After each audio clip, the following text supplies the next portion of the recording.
station staff, management, and advertisers. All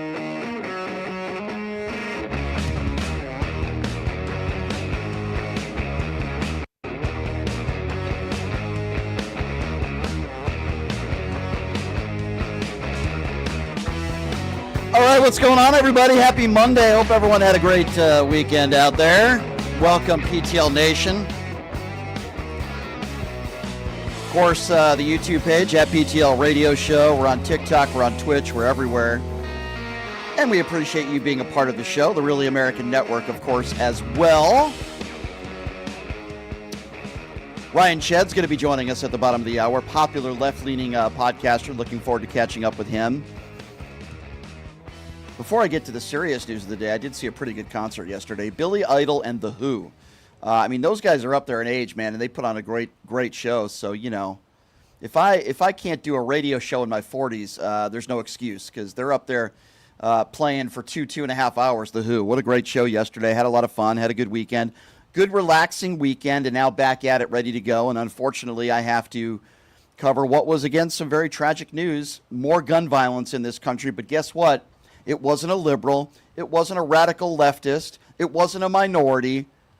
It wasn't Antifa. No. We know of one gunman that was responsible for, or two gunmen that were responsible for 2 mass shootings this weekend, including one in North Carolina, and both are former Marines. Nigel Edge, described as a lone wolf who killed 3 people and injured 5 others at a Southport bar. An absolutely tragic story.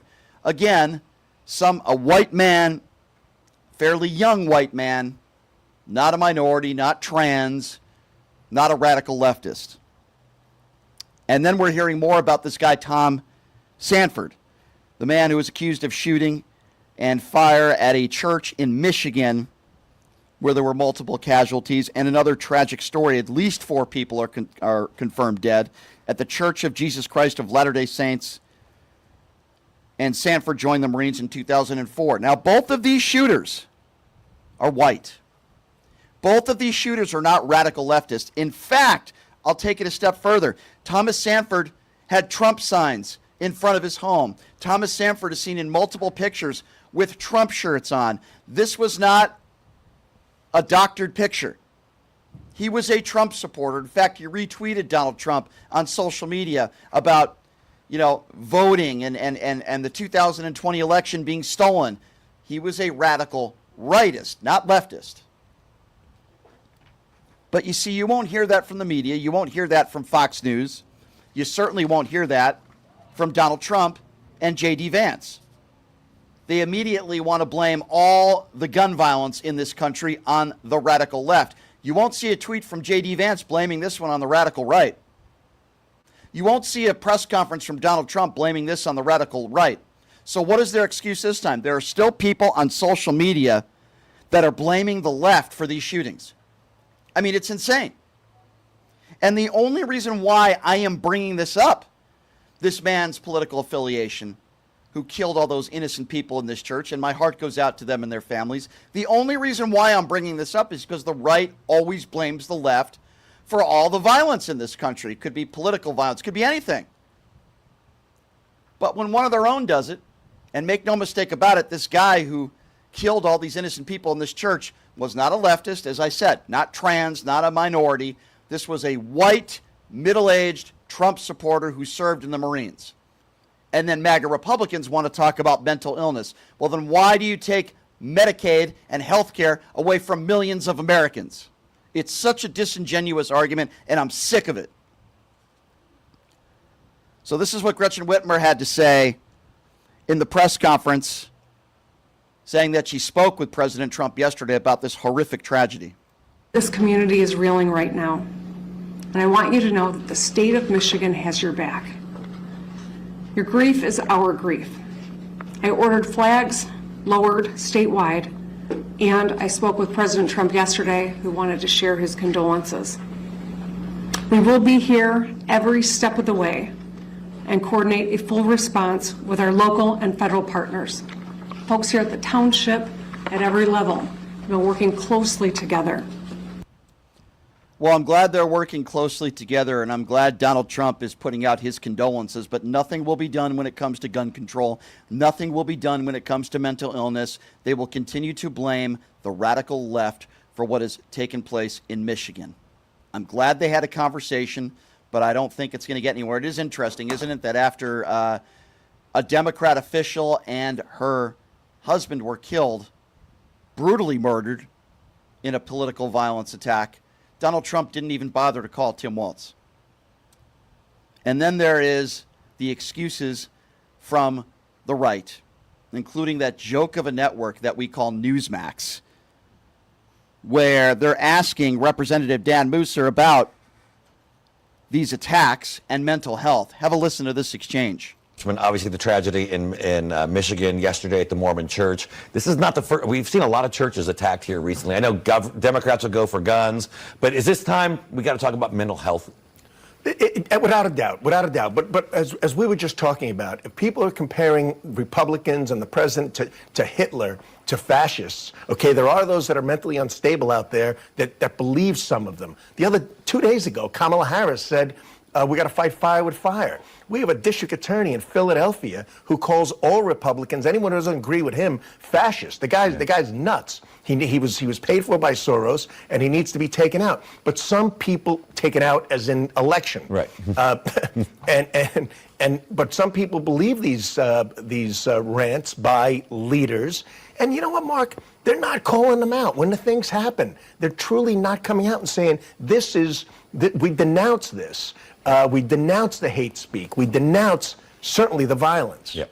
What a liar and a fool this guy is. First of all, every single elected Democrat official called out political violence when Charlie Kirk was murdered. That is a lie. Number two, if you don't like the word fascist being used, then maybe you should talk a little bit about the guy who you support. You wear the Donald Trump knee pads 24/7. Donald Trump called Kamala Harris a fascist multiple times on the campaign trail. If you don't like the word Hitler being used to describe Stephen Miller or the word Nazi, then maybe you should go to Stephen Miller's timeline on social media, because he's used the word fascist and other derogatory words for Democrats for years. These people are the biggest hypocrites in the world, and it's a joke. And you want to blame the left for a Donald Trump supporter who retweeted Donald Trump talking about election integrity and the nonsense with the 2020 election, a guy who was seen with Trump shirts, a guy who had Trump signs in his front yard, and you have the audacity to want to blame the left for what this guy did in going into a church and killing a bunch of innocent people?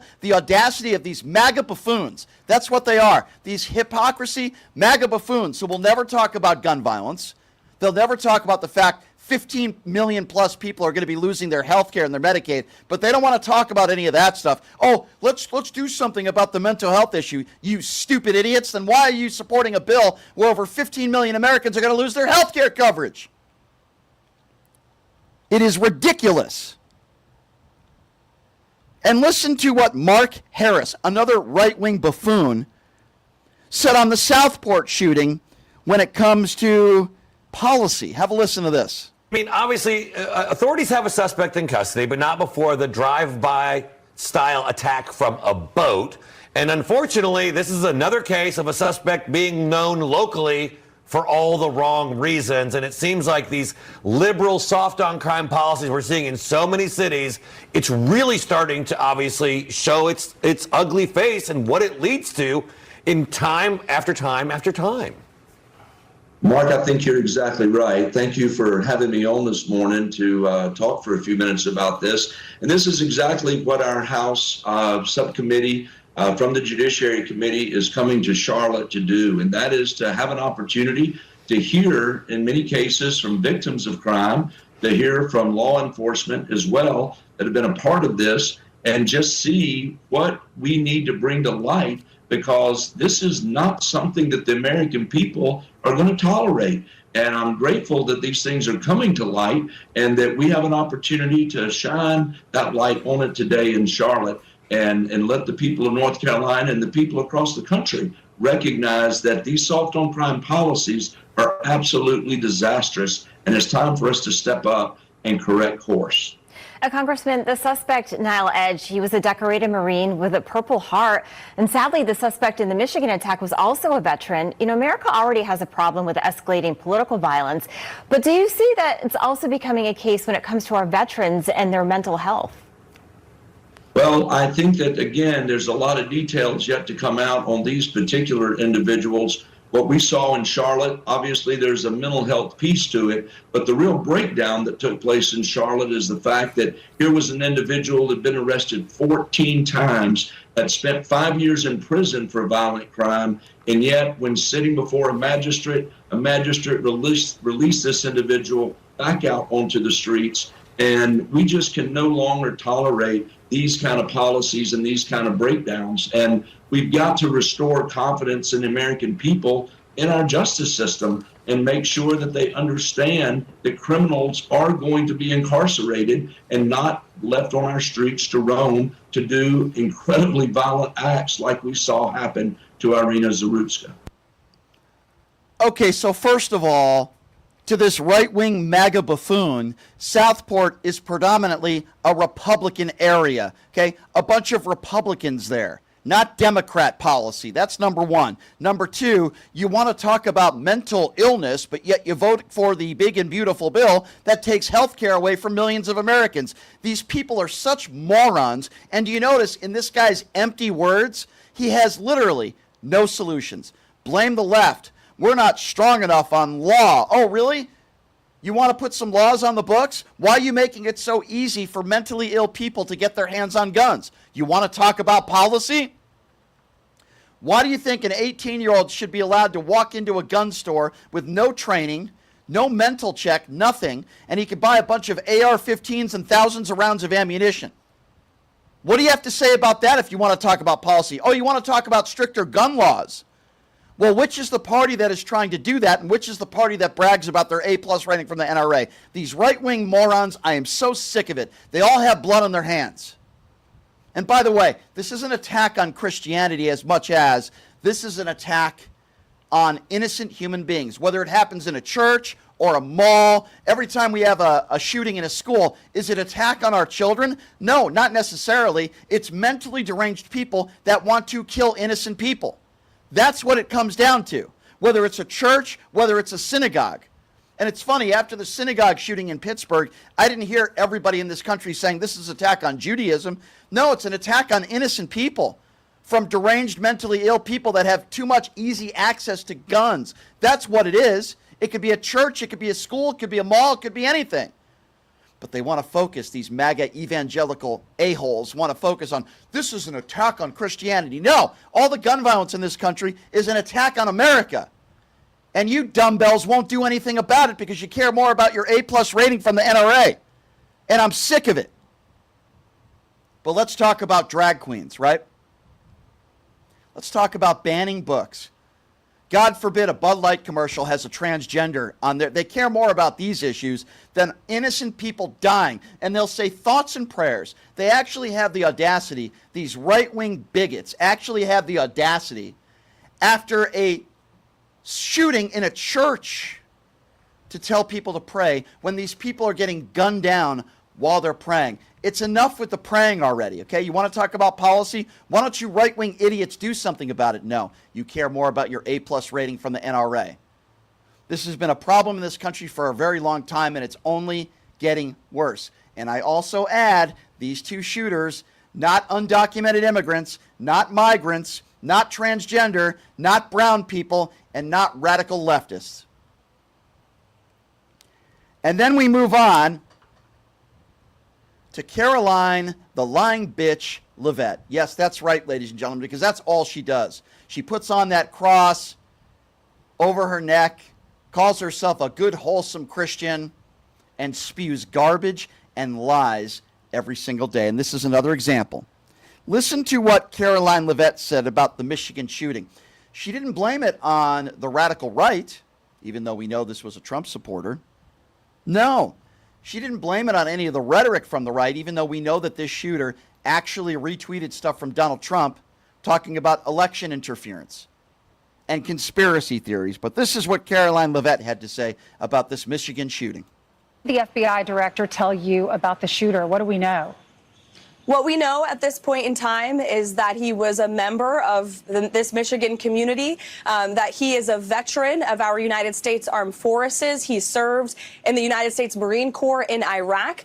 His family is cooperating with the FBI, and so they are currently trying to dig in and get to the bottom of why he committed this heinous act of violence. It's unfathomable. And as the president rightfully put in his Truth Social yesterday, this appears to be yet another targeted attack on Christians. And the Trump administration is fully committed to not only investigating these crimes, but prosecuting them to the fullest extent of the law, but also working very hard to prevent them, to see if there's red flags. The FBI is going to treat those as public safety emergencies and investigate them to try to prevent such violence from taking place in our country.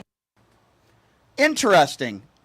Can you imagine for a moment if the shooter had Joe Biden signs in his front yard, or if the shooter was seen in public with Joe Biden shirts?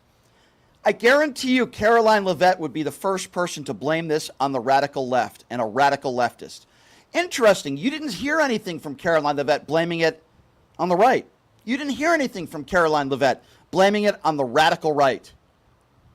Because this guy was a Trump supporter. How do we know? Because there were Trump signs in his front yard. How do we know? Because he was seen wearing Trump shirts and paraphernalia on his social media, retweeting Donald Trump. But you won't hear anything from Caroline Leavitt blaming this on the right or the rhetoric from the right. Can you imagine what she would have said if this guy was a huge, staunch Democrat Joe Biden supporter?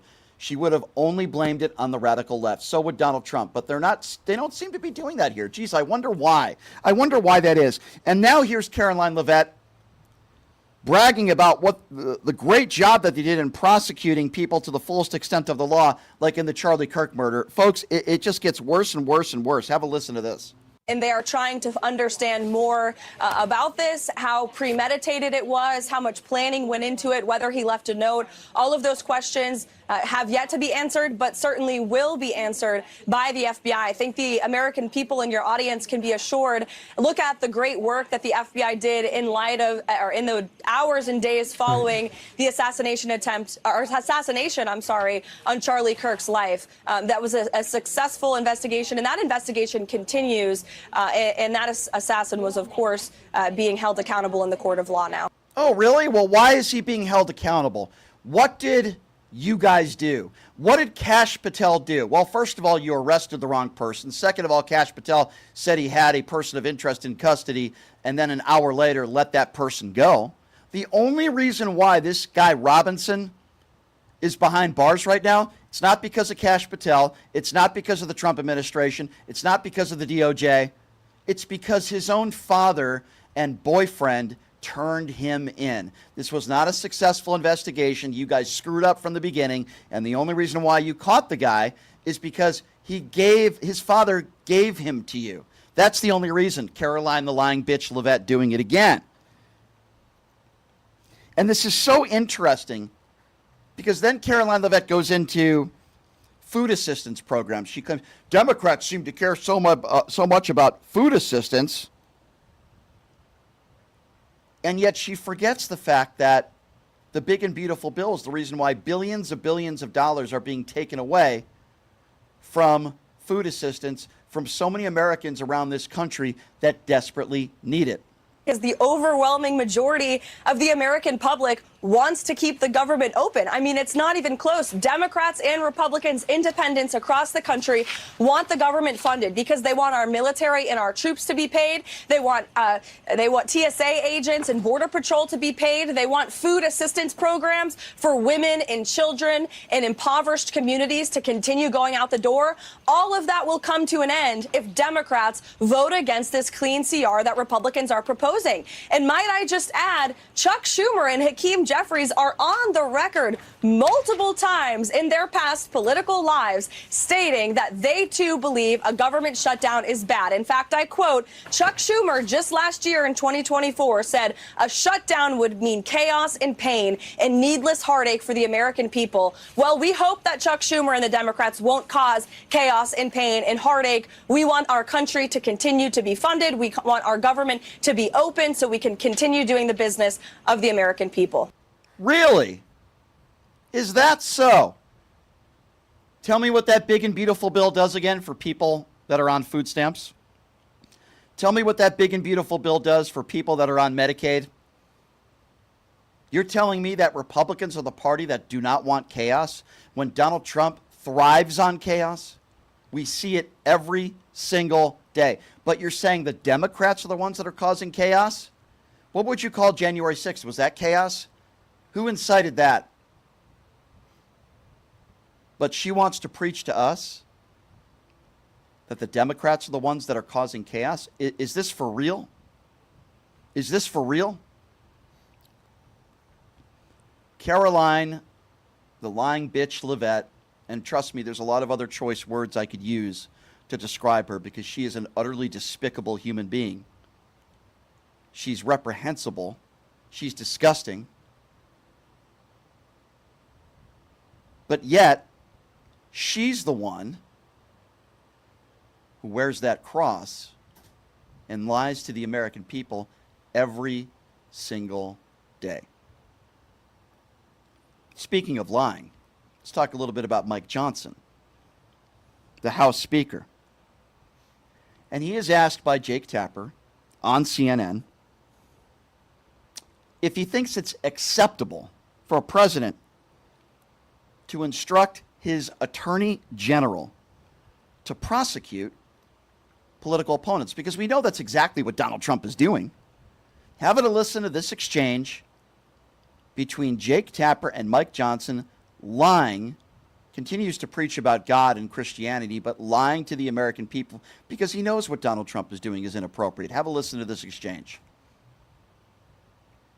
Just looking at the principle at stake here, if you can remove Comey and Trump out of the equation, as a constitutional attorney and the Speaker of the House of Representatives, do you believe it's acceptable for any president to publicly or privately instruct their attorney general to prosecute a political opponent and go as far as firing a U.S. attorney if they don't bring charges because they don't think the case is strong enough?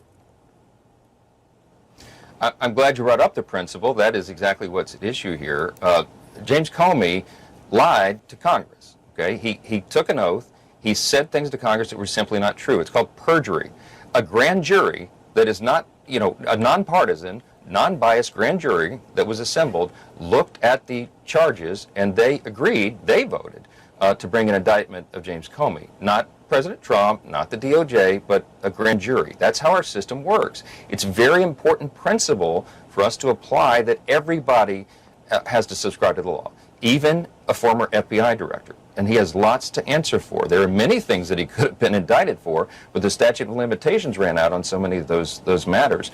Not here. Perjury is important. You can't, especially if you're a high official, appointed or elected official, you cannot raise your hand, take an oath, and lie to Congress. And that's an important principle, Jake, for us to advance. I mean, I hear what you're saying, but you didn't answer the part about President Trump putting it all out there for everyone to see on Truth Social after pushing out the U.S. attorney, this conservative Eric Siebert. He wrote to Pam Bondi, the Attorney General, nothing's being done about Comey, Schiff, and Letitia James, even though they're all, quote, guilty as hell. The president demanded justice must be served now. He mentioned Lindsay Halligan, who is now the acting U.S. attorney. And Bondi clearly got the message. She appointed Halligan U.S. attorney, despite the fact she has no prosecutorial experience. A few days later, Halligan indicted Comey. I mean, this looks like it was directed by the president. As you know, indictments are not convictions. Indictments have to do with a grand jury saying whether or not a case can be brought. It's not a finding of guilt. The defense isn't even allowed to present a case there. Don't you have any qualms about any president telling an attorney general, go after these three political opponents? I would take issue with that. I don't think that's what he did. But what I have qualms with, Jake, is the total and utter weaponization of the Department of Justice. And Comey was a primary person responsible for that. Okay, so let me get this straight, Mike Johnson. When a grand jury indicts Donald Trump, you claim that it's Joe Biden weaponizing the justice system. We heard this over and over again from Donald Trump and all these MAGA morons. Despite that, we know Joe Biden said nothing about it and he had nothing to do with it. No evidence to the contrary. But that's Joe Biden weaponizing the justice system. But when Trump demands indictments and gets his personal lawyer involved to get one after his first MAGA appointee refused, apparently that's how our system works. Ladies and gentlemen, do you see the double standard and do you see the hypocrisy? It is a joke. And Mike Johnson is full of crap and just another person who calls himself a wholesome Christian, right? A man of God who, again, lying to the American people every day. He and Caroline Leavitt, as far as I'm concerned, can go to hell. With that, we will take a quick break, and when we come back, popular left-leaning podcaster, my friend Ryan Shedd will be joining us. We'll take a quick break here, and we'll be back with Ryan, and of course your phone calls on the other side as well. You're listening to Pushing the Limits right here on KSHP. Hey everybody, are you struggling to find a pizza place that reminds you of Brooklyn? That true blue New York style pie? Well, worry no more. Stallone's Italian Eatery Pizza is a knockout. We're located at 467 East Silverado Ranch Boulevard, just off of Premium Road, half a mile east of South Point Casino, just minutes from the Las Vegas Strip. Come by and grab a slice of pie. Plus, check out our Brooklyn-inspired Italian cuisine. Our sandwiches are super. Hero, that is.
All right, welcome back. It is Pushing the Limits on a very busy news day, Monday. Donald Trump holding a press conference with Benjamin Netanyahu, again coddling to anything that Netanyahu wants. He has apologized for the attack on Qatar where innocent people lost their lives. We just supposed to accept his apology. Oops, sorry about that. Donald Trump gloating and bragging once again. I'm the best president ever for Israel. They love me in Israel. Making it again all about him. While innocent people continue to lose their lives on both sides here. Just absolutely abundantly despicable. Programming note for you, Adam Mockler is going to be joining us on the show Wednesday. I believe Anthony Scaramucci is booked for Thursday, and some more very special guests are going to be joining us. What have we been talking about today? Well, obviously the two mass shootings that took place over the weekend. It's obviously abundantly clear that Republicans don't want to do anything about it. So we're talking about that. Oh, yeah, by the way, the church shooter, Trump supporter, MAGA signs in his front yard, seen with Trump shirts on social media, retweeted Donald Trump a lot. But you see, the right, they don't want to talk about that. They want to blame everything on the left. But then when it's one of their own, they just want to talk about, well, we need mental health. When a white person commits a terrible crime, they want to talk about, well, we need to get these people mental health evaluations. We need to help them with mental health. But when a black person commits a crime, throw them in jail and throw away the key. I find that to be very interesting as well. So joining us to talk a little bit about this and much, much more, a lot that took place over the weekend, very popular left-wing podcaster and my friend Ryan Shedd joining us right now on the show. Ryan, it is good to see you on a Monday, my friend. How are you? Good to see you as always, brother. Happy to catch up. Yes, good to see you. Thanks for coming on again, Ryan. I appreciate it. So more tragedy over the weekend. We have this horrific shooting that takes place at a bar where a former Marine, someone in his, mid to late 20s, I believe, white, commits this heinous act. And then we have this church shooting where it appears as though this is a Trump supporter, a MAGA supporter. These people are not transgenders. They're not undocumented immigrants. They're not brown people. They're not Antifa. It's not the radical left. So what excuse are Republicans using now, Ryan?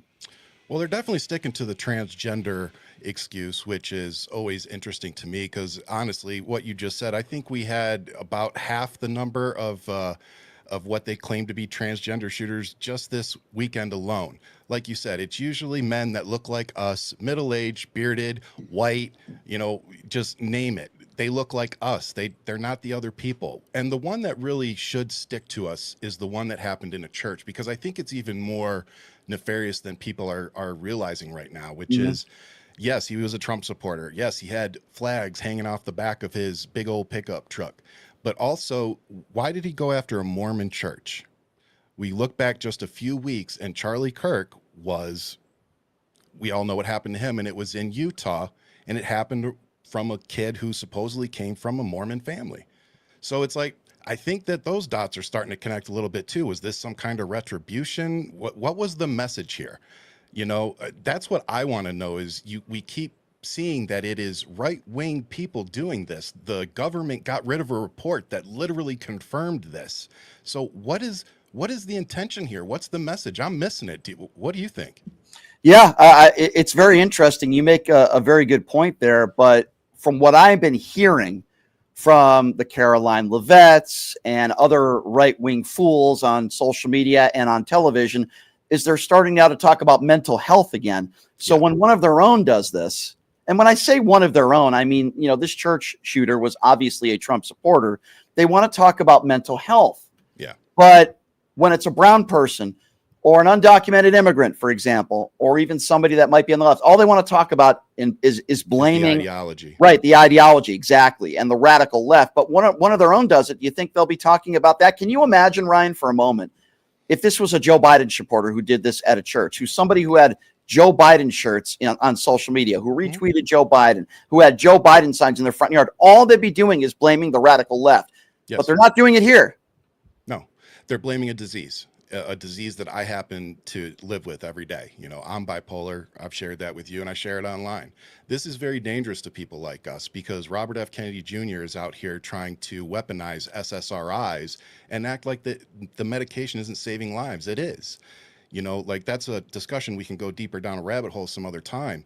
But the reality is that this government is extremely dangerous, not only to the transgender community, but pretty much anybody that goes against this administration. And that's the broader picture that is more terrifying to me, which is we're seeing the military being ushered into cities. And I don't think we're paying enough attention to that. We're too busy focusing on the transgender community and blaming them for everything. Yeah, unfortunately, they continue to do that, and it's only going to get worse. I think the thing that there's a lot of things about this that frustrate me, because obviously we don't want innocent people to lose their lives, and the only reason why I'm bringing up the fact that this church shooter is a huge MAGA supporter, the only reason why I'm bringing this up is because that's all they do. Every single time there is a mass casualty event, Donald Trump blames the radical left. I mean, heck, they did it at Charlie Kirk's memorial service. Yeah. And I just want to point out, while I don't really care what your political ideology is, when you commit a heinous crime, I don't want innocent people to be harmed or lose their life. It could be a school or a mall or a church or a synagogue. They never want to talk about the real issue here. And the real issue is obviously gun control. And they don't want to talk about that. They want to talk about mental health when it's convenient for them. But yet the big and beautiful bill takes over 15 million Americans, takes their health care away. So how is that going to help people that are mentally ill? I mean, they're such hypocrites, Ryan. Well, and that's, coming from legislators, to hear them blame mental health and then act like they don't control the purse strings to help us fix the mental health problem in America. 'Cause I agree with them. I do think that there's a mental health issue here in America right now. But the issue that I see is that Democrats want to actually do something to help folks. It may not be enough. You may not think it is, but they're trying. Whereas we have the other side, which is not only are they not trying to help it, they are literally taking services away from us, as you just pointed out. So it doesn't make sense. I don't know how anybody can support that. If you're going to blame mass shootings on mental health, then shouldn't the government be demanding that we do something? Yeah, no, I completely agree with you. And as so long as Republicans are in charge of the House and the Senate, we all know that nothing will be done except for thoughts and prayers. And that's what sickens me. It's so sickening. You remember the Minneapolis shooting that took place? Literally, children are praying. And after this horrible situation happens, they're saying thoughts and prayers, and we need to pray. Literally, people are losing their lives while they are praying. And that's all we hear from MAGA Republicans. Thoughts and prayers, mental illness. Thoughts and prayers, mental illness. But more weapons make us safer. Which I think, data shows that is not the case. When you introduce more weapons to any scenario, it's bound to get more dangerous. Just like most gun issues, they happen in the household because there are weapons in there. You take the weapons out, the issues don't happen. That's just a fact. But like you said, we're so focused on the culture, our gun culture, that we don't want to actually take the time to fix it. When we see what happened to Charlie Kirk, you see how fast the Republicans can move when they want to do something. But when it comes to, they want to lower the flags, they want to introduce legislation with his name on it, they want to put statues outside of colleges. They did all that within a week. How many school shootings have we had now since Columbine? And nothing? Nothing. Absolutely nothing from Republicans, and it sickens me. As we go to the YouTube super chat, the weirdo says, it's funny, I still haven't seen any retraction from Botox Queen Laura Loomer or stalker libs of TikTok since their left-wing shooter narratives folded faster than J.D. Vance in a couch store. That's actually kind of funny. Oh, that's good. That's a good comment, the weirdo. That was $10 well spent. I agree. That was $10 well spent. I agree. But it's true, right? You won't hear anything from Laura Loomer. No, they never retract anything. Candace Owens, Laura Loomer, they never retract. They just keep doubling down. I mean, these people are literally getting sued for defamation for saying things that are very easily debunked. It's all for the clicks. And that's what bothers me. You know what, man? We should just turn MAGA so that we can go out there and make $75,000, $100,000 a year pushing the MAGA agenda, because we could make a lot more money if we went out there and started pushing their agenda. But my morals, unfortunately, just will not allow me to do that. So I'm going to continue coming on shows like this and keep pushing the message, which is, this is crazy. This is not normal. Please, people, wake up. Start listening to people like Brian Shapiro and myself and every other, I'm not even going to say left-wing person at this point, every American that is paying attention and is not okay with this, because it's starting to bleed out into the right, into independence. They're starting to see how crazy this is. And this is the time that we need to reel these people in. Yeah, I agree completely. If you're just joining us again, Ryan Shedd, popular left-leaning podcaster, joining us right now on the program. Obviously, we're talking about these mass shootings that took place over the weekend. One from a Trump supporter at a church, and another one at a restaurant in North Carolina. It's horribly tragic. It's terrible. And my thoughts and prayers go out to, of course, I'm going to say that, to the families. But at the same time, thoughts and prayers aren't enough. I mean, there needs to be some action here. But and you're out here doing more, though. You know what I mean? Like, when we offer our thoughts and prayers, I feel okay doing that. I don't feel like a hypocrite, because of course you and I, like, we're out here pushing the agenda too. It's not just thoughts and prayers. No, we're saying, I'm tired of seeing you lose your loved one. I don't want to lose the loved one. I think it's ridiculous, and I would love to see some legislation for that. And I don't know why that's such a divisive statement. Do you? No, I don't think it should be devices. And the reason why we talk about it is because MAGA Republicans only offer their thoughts and prayers. They don't want to do anything to address the actual real problem, which is, of course, these weapons that people have way too much easy access to, that are mentally ill, that are committing these horrible acts. So, yeah, I agree with you 150%. Can I add on to that real quick? Sure. I just want to point out, too, that, again, I'm very open with my mental health and the battle that I have with it. And I also own firearms. Just because, you have a mental health issue, if you're being responsible and going and getting help, then that's what you're supposed to do. Sure. That's what we should be encouraging. But what happens too much is people are afraid of losing their security clearances. They're afraid of losing their gun rights, especially when you have Republicans coming out here and trying to use blanketed statements to say any mental health, you shouldn't own a weapon. That's not the case. But if you do have problems and you're going through the court system, that's a different story. Because clearly you're having some major issues. So, this is a debate that I think needs to continue, because I don't plan on coughing up my Second Amendment rights anytime soon. But I can definitely at the same time sit here and say, what we're seeing out in public between these mass shootings, we need to do something. I wish I had the answer. I wish I could sit here and give you a game plan, but I just don't have one. But I can say that whenever we find a good game plan, I'll be one of the first to start backing it. Yeah, no doubt about it. I do find it very interesting that, and I'm not saying it's wrong to lower the flag at half staff, but MAGA Republicans demand this if it happens at a church.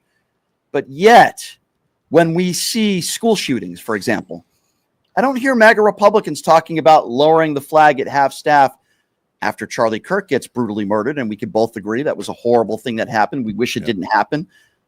But why is it that Charlie Kirk, it's demanded that he has a statue put in the White House, but yet I find it ironic that Donald Trump takes out a Martin Luther King statue that was in the Oval Office? I mean, am I crazy? Is that just a coincidence? Or maybe race might have something to do with this? Well, I think if you add in the other thing where they moved Obama's portrait into a hallway that nobody goes down, again, when you factor in those facts, it's really hard to come up with a different outcome other than, you're either a racist, bigot, or there's some other agenda there that, we're not seeing.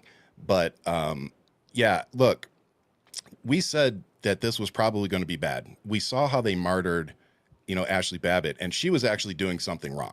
Like, she was actually breaking in somewhere. Correct. And her family got paid millions of dollars, by the way, which I find utterly disgusting. Yeah. Thanks for, you're right. Yeah. But then when this happened, I was live with Marcus on our show, and I literally said, after the shock kind of wore off, and you could see it, on my face. And after I said that, I said, they're going to use this kid. They're going to use this guy as a martyr. I was like, he was sitting in front of college kids, talking. Now, I may find what he said majority of the time disgusting and vile, and we can debate that back and forth all you want. But the reality is he was just sitting in front of, 500,000 people having a discussion, and we all saw what happened. Right. So, again, I don't know many people out there celebrating this happening. That's another lie. That's another lie from the right, by the way. I had to deal with this on the Piers Morgan show last week, where good episode, by the way. Yeah, thanks. I had Riley Gaines, who said one of the first words out of her mouth, besides saying that Charlie Kirk was her friend, which I do believe, she says, elected Democrat officials are celebrating the death of Charlie Kirk.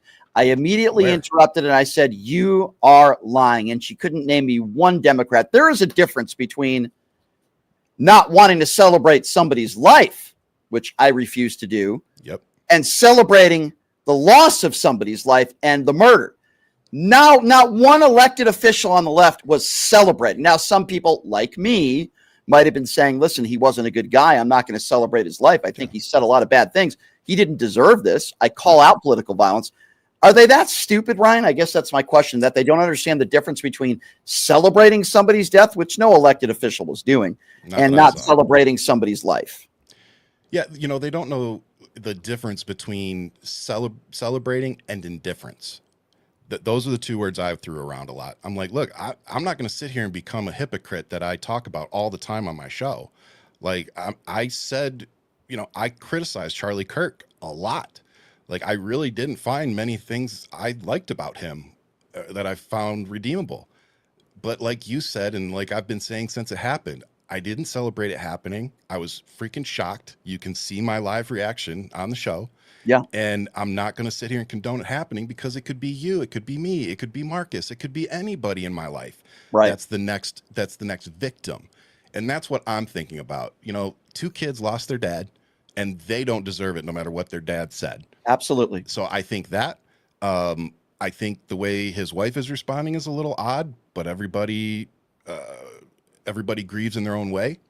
And I am proud to be a part of not just the political side, but just the left ideology of people that I saw echoing the same thing.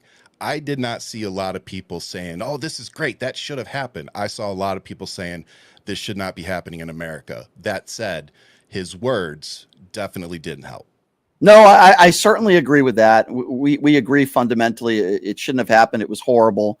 At the same time, I'm not going to sit here and celebrate his life. And the fact that they're even talking about, I guess Trump's going to give him some sort of Medal of Freedom award, I just find it reprehensible. Yet he doesn't even know the names of the Democrat who lost her life in Minnesota and her husband. Obviously, that was political violence, and he's not even aware of that. He can't even name the African-American police officer who was brutally murdered from some anti-vaccine nutcase in front of a facility, a guy who, by the way, served just like you did.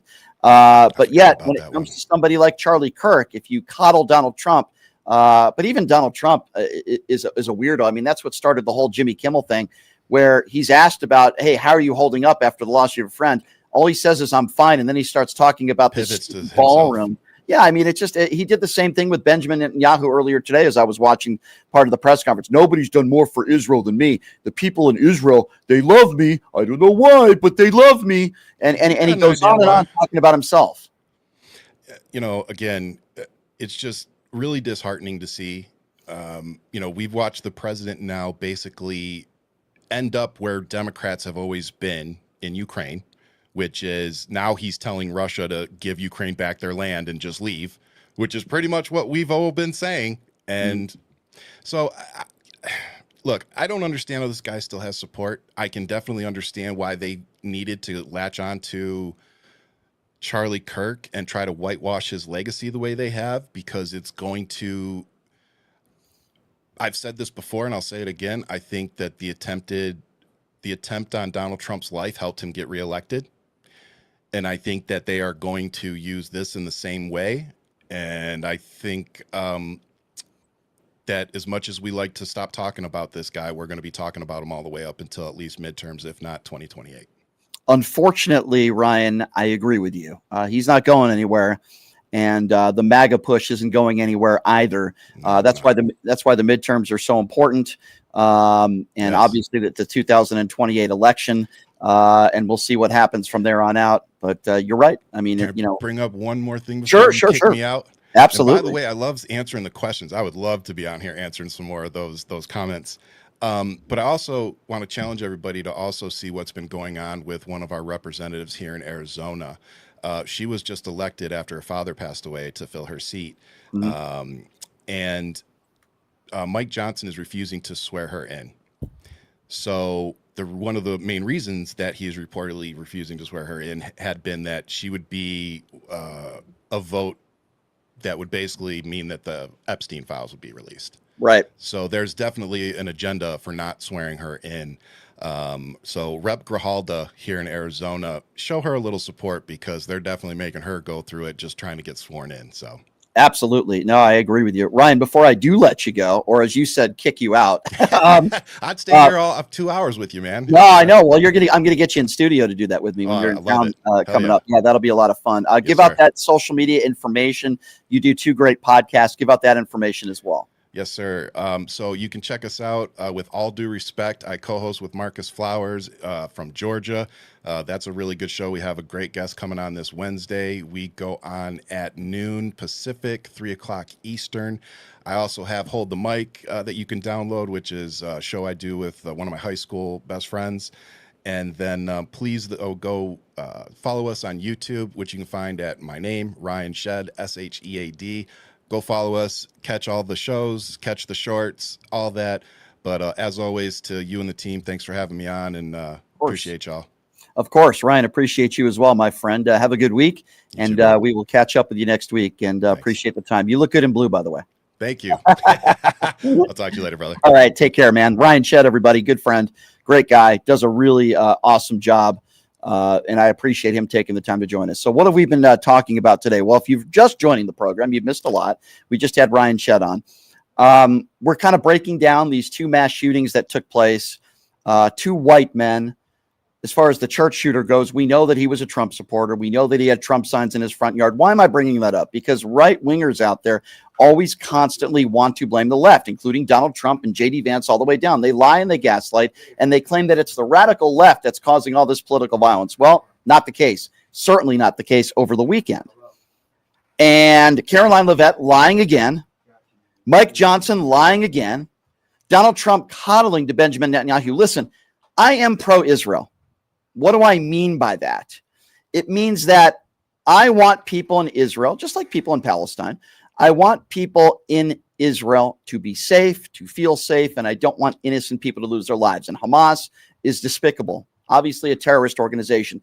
But that does not mean Benjamin Netanyahu can do whatever he wants to do and take the lives of innocent people. The attack on Qatar was just an abomination. He did apologize for it today, but that's not enough. If Benjamin Netanyahu wants peace, then his actions prove otherwise. Now, yes, Palestinians have a responsibility as well. I don't want innocent people to lose their lives in Gaza any more than I want innocent people to lose their lives in Israel. Yes, I'm pro-Israel from the sense that I want there to be peace in the Middle East. Israelis have the right to live a peaceful life. They shouldn't have to worry about being the victims.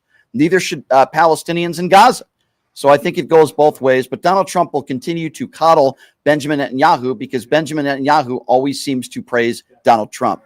And it doesn't matter whether you're Vladimir Putin or Kim Jong-un, as long as you praise Donald Trump and as long as you coddle him, you are going to be just fine. And Donald Trump will take care of you. That's one of the reasons that makes him so dangerous. Going back to the YouTube super chat, Lori says, hi, Lori. Lori says, Brian, where is Doge when Trump is using our taxes, paying dollars for sporting events and helping Argentina make America first? Yeah, it's really sad. Well, you're right, Lori. You make a really good point there because Donald Trump certainly wants to bail out the economy in Argentina. And, you know, by the way, great job, Donald Trump, in supporting those guys on the Ryder Cup golf team. They got absolutely destroyed once again. It's almost like Donald Trump is the jinx. I don't know, ladies and gentlemen. I actually think he is. So the number to call if you want to be a part of the conversation is 702-221-7283. And again, that number, if you want to be a part of the show, it's 702-221-7283. Obviously, we are talking today about these 2 mass shootings that took place, one in North Carolina, one in Michigan. Particularly this church shooting is just awful, but it wasn't done by an undocumented immigrant. It wasn't carried out by a minority. It wasn't carried out by a radical leftist. No, it was carried out by a middle-aged white guy who happened to be a Donald Trump supporter. So the lies being put forth by the right continue. They're trying to make it sound like it was a transgender. They really want it to be a radical leftist lunatic, but it wasn't. But Donald Trump will continue to blame the left for all the violence that is happening in this country. All right, that number to call once again is 702-221-7283, 702-221-SAVE. Let's go to Dave. Dave is first up on PTL. Hello, Dave. Hey, Brian. Thank you for taking my call. Sure. At least I won 500 on bingo. That's pretty good. So congratulations on that. That's a good thing. Congratulations. So, thanks. You know, let me put it this way. You know, this is a sad situation. This seems like it's the new norm. It's like normal, you know, that these things are going on. and it's sad that it's happening. But the problem is, what I have is that it's so sad that the truth comes out of the Democrat, because they always want to help people, because that's what we are. We like to help people, and we like to help the senior citizens, the unfortunate people that need Medicaid, Social Security, you paid into it, food stamps. That's what my taxpayer dollars, that's what I want them to go. I want to help people. That's where my taxpayer dollars. I sure in hell don't want my money to go to the rich. Right. And then all of a sudden, the problem that what I have is that there's two different products. There's the truth on the Democrat side. They're selling the truth, but they don't have to sell it, because if you're smart enough, and if you went to college in high school, you would know the truth. But who in the hell in their right mind came out with a product about a lie? The Republicans. Let's come out with a product called the lie, and hopefully we can get people, to buy into the lie, and then that way we can go ahead and support other people, that can lie with us, and that way we can stay in power. I make this argument. I make this argument. Yeah, and I make this argument every single day when it comes to these mass shootings. I've never seen a Democrat running for office putting out a campaign ad bragging about their A+ rating from the NRA. It's only Republicans. Republicans, not only do they not have solutions, but they're making it more dangerous in this country because they think more weapons make it safer. We know that that's not true. And they want to blame the radical left. I blame them. I believe the Republicans have blood on their hands because they're making it easier for mentally ill people to get their access to weapons. They do nothing. Brian, if I can interject, I apologize for interjecting, but if I can say this one thing, and I want people to understand, the problem is that it must be nice.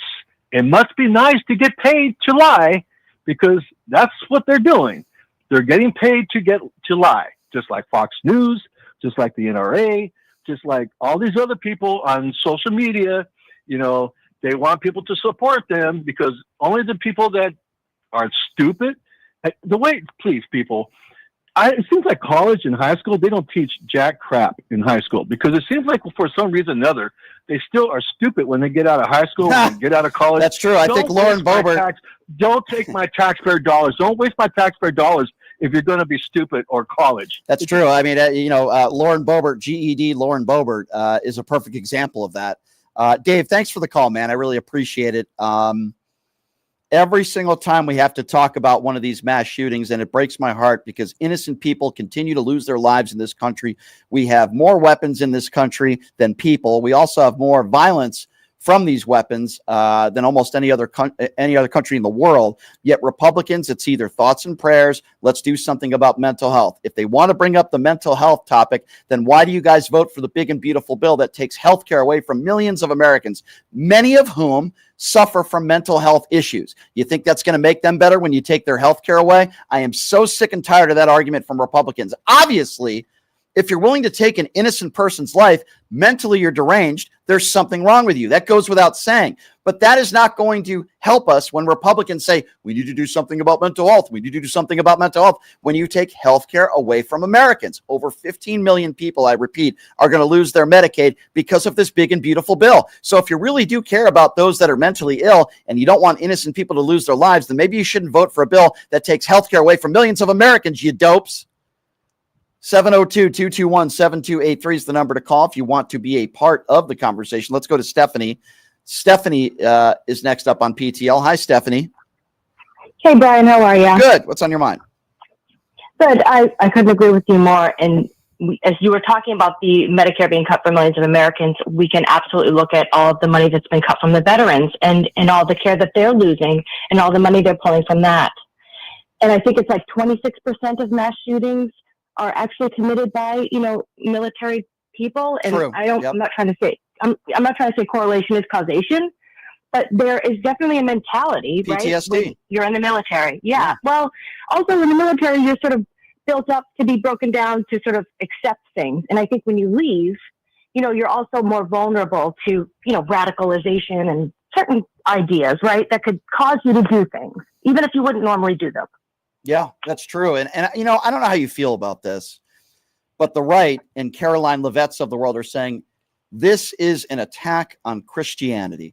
Now, maybe this specific case could have been that, but when you look at all the violence in this country, it's happening, whether it be anti-Semitism, the shooting in Pittsburgh where it was on a synagogue.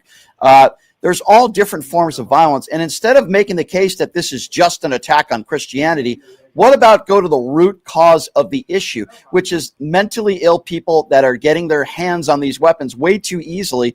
MAGA Republicans certainly don't want to talk about that. They want to make it like it's just an attack on Republicans or it's just an attack on Christianity, when it was actually a Republican and a Trump supporter who executed these horrible crimes in this church. I mean, you're obviously right. Any conversation about guns from the GOP is sort of off limits, but I think there's a lot more to this conversation than Christianity and things of that nature. You have to remember there's sort of like a hierarchy in between like Protestants and or evangelical and Mormon. You have a government right now that's sort of initiating what you would say Christian nationalism, but there are different versions of Christianity. So you have to understand that there is obviously going to be sort of an argument between, not an argument, but let's just say one religion wants to win this battle, right? Right. I agree with that.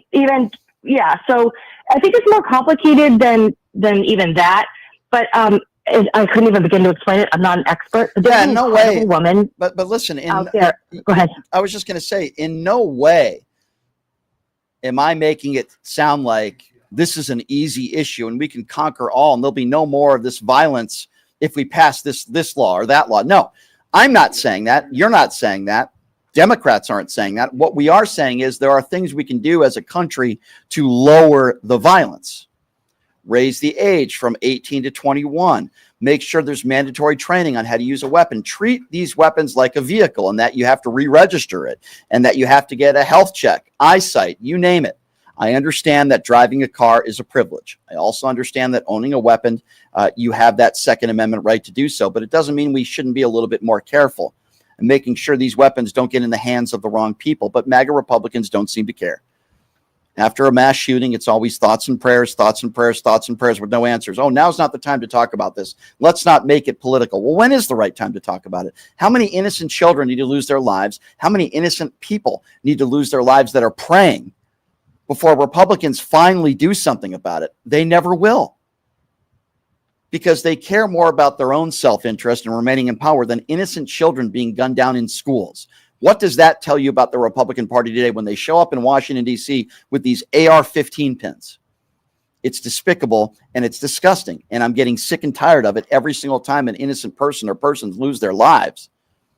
And I hear the same stupid talking points from Republicans, and I really have had it. Let's go to Joseph. 702-221-7283. Joseph, what's going on? Hey, Brian. All right. Here's my piece. After hearing you, I agree with you about how the MAGA Republicans always say thoughts and prayers, thoughts and prayers, thoughts and prayers. But the problem and the thing is, they think those school shootings, they just want to use school shootings as their way of saying those children are expendable. I'm sorry to say that, but that's what those MAGA Republicans But that's what Charlie Kirk said, Joseph. Charlie Kirk made statements like that. He said, the Second Amendment is so important to me that, and I'm kind of paraphrasing here. He said, listen, we're going to lose some people. But, as long as we uphold that Second Amendment, nobody's saying we need to take the Second Amendment away. What we're saying is there are things we need to do to make this country safer. But Charlie Kirk made it sound like, hey, I could be one of the casualties as long as we have that Second Amendment. Well, that didn't do very good for Charlie Kirk.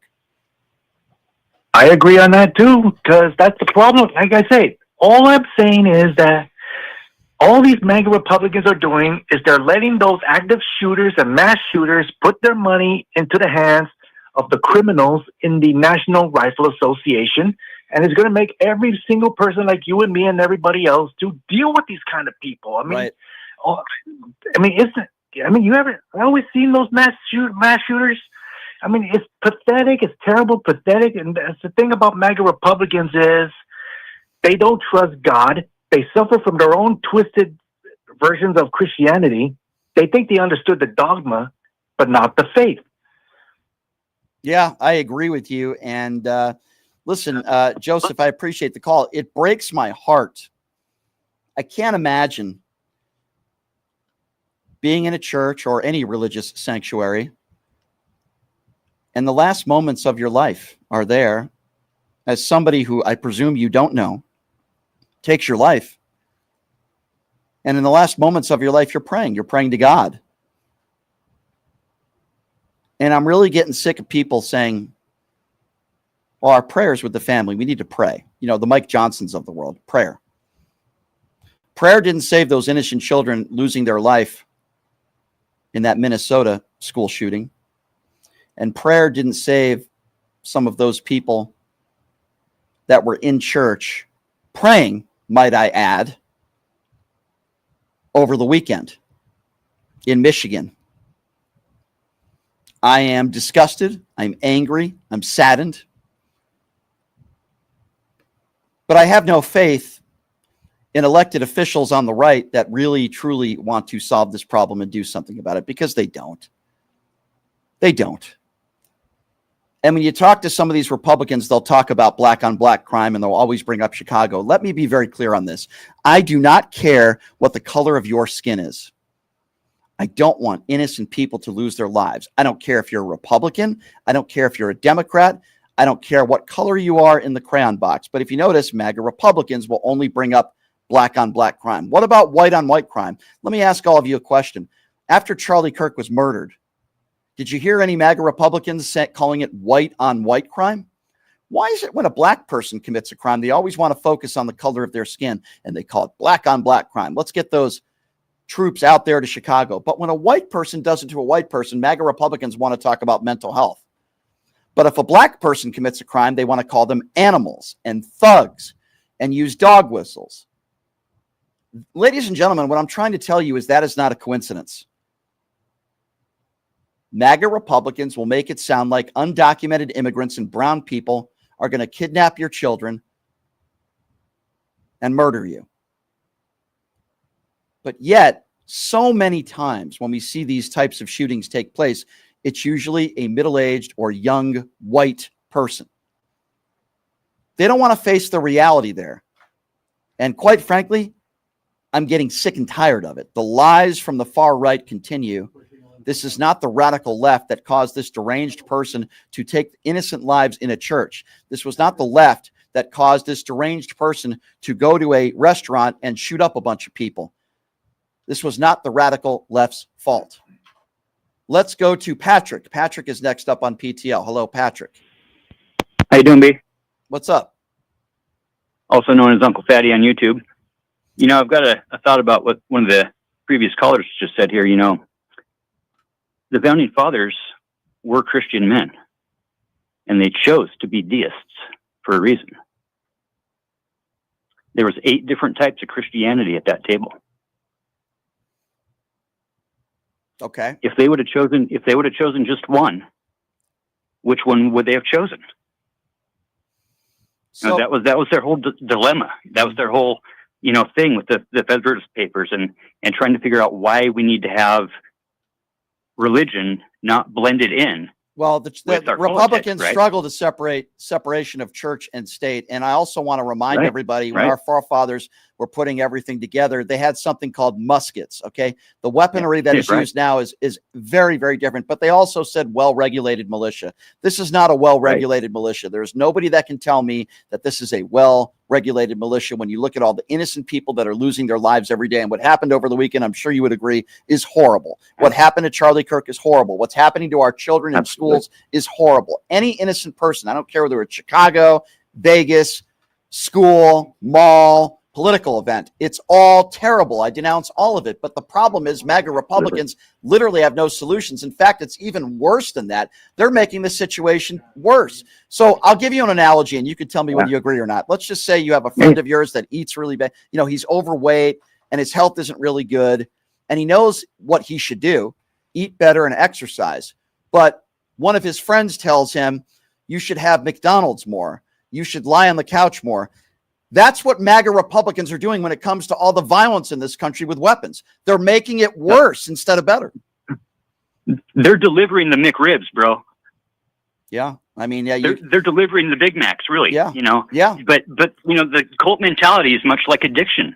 And we have a major addiction problem in America, not just with substance abuse, sure, right, but with information abuse and disinformation abuse and trigger words and tactics of divide and conquer that go way back. Right. And when we hear things like "I love the poorly educated" coming out of our leaders, that's a bad thing. It's manipulation of the worst kind. And I mean, I've got an analogy for you. We don't vote for what we want. We vote against what scares us the most, right? And Diaper Dawn happens to have the best fear game. Mm-hmm. Xenophobia, man, they, them, and the others are not coming for you, right? They, them, and the others are made up boogeymen. They're trigger words like leftist. You even say leftist. Yep. And people just lose their, you know what I mean? Like, yeah, it's just insane.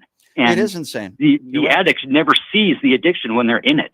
You're right. And it's hard for the friend to be a compassionate friend who is a real accountability buddy that gives constructive criticism, because constructive criticism, that's only seen as an attack. Mm-hmm. No, you're right. And being compassionate, it's tough to be Christ-like.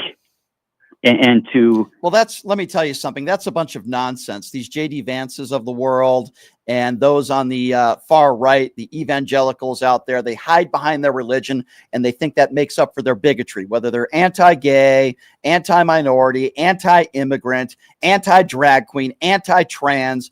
If you're not white and you don't think the way I think, then I'm going to do this, this, and this to you. And I'm going to call you this, this, and this. And they say, well, because my religion tells me to do it. No, it doesn't. No, it doesn't. I'm not a very religious person, but Jesus Christ wanted you to treat everyone as equals. In fact, he praised the poor and said you need to treat the poor with respect and dignity. That is the opposite of the Republican Party today. It's the opposite of what the Trump administration is doing today. So anybody out there that says otherwise, you are a hypocrite. Thank you for the call, sir.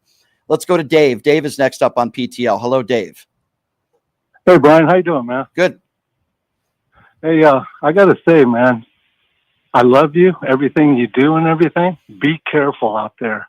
You are in danger from these people. What's going on? I mean, I think way too much of you for something to happen. Just be very careful when you go out, because we got some crazy loonies out there. Well, there's a lot of crazy people. Yeah, there's a lot of crazy people in America. There's no question about that have way too easily have access to weapons. There's no question about that. Not like this, though, Brian. This has gone into, it reminds me of the Civil War, North versus the South. This has gone rogue now. We are in danger. We need to all get out. I want all your listeners to listen good. Get out and protest, because evil is within now. And we need to do something about this. We have to get these people out and held accountable. Well, we're in it for the next 3 years. I don't have any easy answers. Obviously, the president does not respect the rule of law. He's going to attack all of his political opponents. I told you guys when he got back into office, it would be 4 years of retribution. That's exactly what he's doing with Pam Bondi. I didn't think it would be this bad. This big and beautiful bill is nothing but that. It's horrible for the American people who are going to lose food stamps and health care. But this is what the Republican Party has done for decades. This isn't something new with Donald Trump. This is what the Republican Party has done for decades, is that they cater to the rich and wealthy elites, and they do nothing except hurt the poor and those that are struggling, that are living paycheck to paycheck. They're against maternity leave and any single government program that could help a single mother raise a child, but yet they call women murderers who have abortions. I mean, these people are sick. They're sick. And that's the thing I don't understand. Why would you vote against your best interest? And I'm talking about these Republicans. Shame on them. Do they not see what's going on? Yeah, I mean, I think the short answer, my friend, is no. I think they're complicit. Think about all the people in this country that voted for Donald Trump. They didn't want to vote for a woman. They certainly didn't want to vote for a black woman. And they talked about her cackle. But yet they were willing to vote for a 34-count felon, a liable abuser. That makes me very sad where we're at right now as a country. I've always known that there are a lot of stupid people out there. And I know there's a lot of bad people out there. I just didn't think that were this many ignorant and complicit people out there. And it's It's really frightening to me. I can't believe it. If there's one positive thing that Donald Trump has done, he's exposed how many stupid people we have in this country. Ill-informed, ignorant, uneducated, people that are filled with hate in their heart. And I do not recognize this country anymore as I see it. I really don't. I know there's a lot of good. I know there's a lot of wonderful people out there, and I know we have a lot of wonderful people here in the PTL Nation, the listeners, which I appreciate very much. There's a lot of good people out there. But boy, there's a lot of ignorant, ill-informed people out there as well. 702-221-7283. Let's go to David. Let's go to another David. Line 3. Hey, David, what's going on? Hi, Brian. Great-grandpa David from Ohio talking to you again from the other day. Did you hear about this Jacob Chansley guy, the guy with the horns from January 6th? Yeah, Jacob did this show. He's suing Donald Trump for trillions of dollars. Yeah. Okay, I didn't know if you had heard that. Jacob's done this show, and he refuses to do this show again. And the reason why... I wonder why. Yeah, well, because I destroyed him. He's a complete imbecile. You want to talk about mentally ill. He's a complete jackass who lives with his mom in his mom's basement, who ran for office and got no votes, who has no life, no job, no career, and he is just a complete nut job. But, then again, when you dress like the way he dressed and you call yourself, what, the shaman? Is that what he called himself? The shaman. The shaman or whatever, however you pronounce it. Yeah. Storms the Capitol. I mean, listen, the guy's not a serious person. He's got the mentality of a 5-year-old. What attorney would file this? Would somehow jeopardize their reputation? Publicity. That's all it is. It's just about publicity. Holy because cow. the guy can't get a job. Yeah, that's what it is. Him and his stupid it's like bullhorns. $40 trillion. Yeah, it's insane. T-Mobile. Well, he's suing for $40 trillion because he doesn't have $40 to his name. I guarantee. Obviously. Yeah. So I don't. Maybe Donnie can help him since he got pardoned by Donnie. Maybe Donnie can help him. That's when you know it's going really bad for you and your administration, when you got the Q shaman who's suing you for $40 trillion. Thank you for the call. Let's go to Kim. Kim is next up on PTL. Hey, Kim, what's going on? Nothing much. Did you hear a little bit of that speech today? You talking about with Netanyahu, Trump? Yeah, the mumbling and bumbling. Yeah, it went on and on. Yeah. Yeah. Oh my God. When my husband and I were in the car, and he said they brought his son home, his dead son home, like he was alive and well. What does that mean? I think Donald Trump didn't even know when he was inaugurated, by the way. Did you see the date he gave out or the year he gave out when he was inaugurated? He doesn't know where he is. If there's anybody that is in the bunker, it is Donald Trump. He is losing it. He's getting worse by the day. And, he also complained about, the teleprompter going off when he did his UN speech. And he praised it. He said, well, it was really from the heart. I mean, did you see that speech? It was like one of the worst speeches I've ever seen. And he said, well, maybe it was better because it was from the heart. Let's be honest. I don't think Donald Trump has a heart. I think there's some robot mechanism in his chest. I don't think he has a heart. I don't think I know he doesn't have any empathy. But for him to say it came from the heart, listen, when you go, when your eulogy of Charlie Kirk is basically, I hate all my political opponents, it proves that you don't have a heart. Yeah, absolutely. Yeah. And, for all the killings that are going on, it's sad, but. Yeah, it is. It's sad times, my dear, that we're living in as a country right now. I do appreciate your phone call. Thank you very much. This portion of the program is brought to you by Jackson's Bar and Grill, located at Flamingo and Jones. And I got some good news for you. I know I'll be there tomorrow. They are giving out some very expensive watches. You get into this electrical drum, and I believe today and part of tomorrow is the last day to do it. The more you play, the more you can earn electronic entries to win these beautiful watches. They're giving it out tomorrow. For more information on their wonderful promotions, including the Pass the Puck contest for Vegas Golden Knights games when the regular season starts, please check them out. Jackson's Bar and Grill, located at Flamingo and Jones. Again, that number to call is 702-221-7283. Again, that number, 702-221-SAVE, if you want to be a part of the program. And don't be afraid if you're a MAGA supporter. Don't be afraid. I want you to call in, and I want to have good spirited debate with you. Unfortunately, it doesn't always end very well for the MAGA supporters, but that's okay. 702-221-7283 is the number to call if you want to be a part of the conversation. Let's go to Donna. Donna is next up on PTL. Hey, Donna, what's going on? I'm sitting here and I'm watching TV, and he's actually got the troops in Chicago walking down the street with masks on and MR-15 rifles, they look like. It's like, I can't believe we've come to this. Yeah, it's an abomination. I mean, this is not what these brave men and women in uniform are used to do. It's just not to be there against our own people trying to uphold law. That's not their job. That's not what we're trained to do. And it's amazing that so many people in this country don't understand that. And they've got masks on. They don't even want to know who they are. Yeah. What cowards. Yeah, that's another thing too. When you see a lot of these agents, ICE agents across the country wearing these masks as well, you don't see police officers for the most part doing that. It makes absolutely no sense when they make the excuse, well, it's for their protection. No, it's not. No, it's not. Yeah, of course not. No. The other thing is, with Charlie Kirk, that shooter, when he jumped off the roof, he didn't have a rifle with him. There's no way he had a rifle with him. The circumstances of that are very, very bizarre. They are very bizarre. I am not a conspiracy theorist. I'm not Robert F. Kennedy Jr., and I don't wear a tinfoil hat 24/7. I don't know if he was the only person responsible. I don't know.